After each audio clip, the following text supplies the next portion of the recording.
दीवाना बनी लहंगा के चीज के, लहंगा के चीज के। डीजे अभिजीत दीवाना बनी लहंगा के चीज के, लहंगा के चीज के। हो जब कहनी फर्स्ट नाइट वाला फाइट जवानी तोहर लागल हमें राइट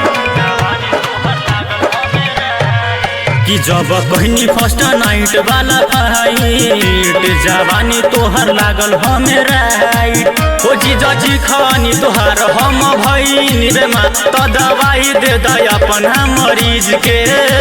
दीवाना भनी लहंगा के चीज के रानी हो, दीवाना भनी लहंगा के चीज के, दीवाना भनी लहंगा के चीज के रानी हो, दीवाना भनी लहंगा के चीज के।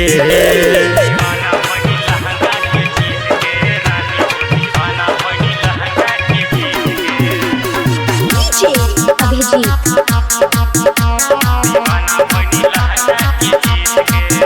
ऐसा चीज चिखैलू तू आदत लगैलू ई मनवाए रानी परक गईले हो। सुन हमर बाबू भइल मनवा बेकाबू जब चोली से दुपट्टा सरक गईले हो। ऐसा चीज चिखैलू तू आदत लगैलू ई मनवाए रानी परक गईले हो। सुन हमर बाबू भइल मनवा बेकाबू जब चोली से दुपट्टा सरक गईले हो। झूठा हूँ के तू कहरेलू सहरम गाल छुए दन रानिया बनरम तनिया बन पास जनी कर निराश हऊ देखे दन हबरा ब्रिज के। दीवाना भनी लहंगा के चीज के हे रानी हो, दीवाना भनी लहंगा के चीज के, दीवाना भनी लहंगा के चीज के रानी हो, दीवाना भनी लहंगा के चीज के। रूपम रिकॉर्डिंग स्टूडियो जीवा चौक मधुबनी। डीजे अभिजीत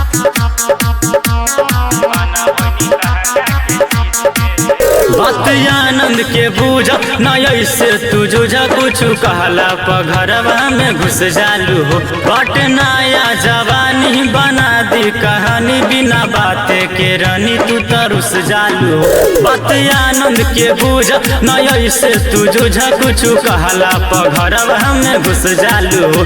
बट नया जवानी बना दी कहानी बिना बाते के रानी तू तरुस जालू हो। बाटे दुनू गोदाम घदराइल देखी मन हमार ललचाइल कोहनी रोज विकास बाटे तोहर प्रयास कहे काढ़लू तू हमारा करीज के। दीवाना भनी लहंगा के चीज के रानी हो, दीवाना भनी लहंगा के चीज के, दीवाना भनी लहंगा के चीज के रानी हो, दीवाना भनी लहंगा के चीज के।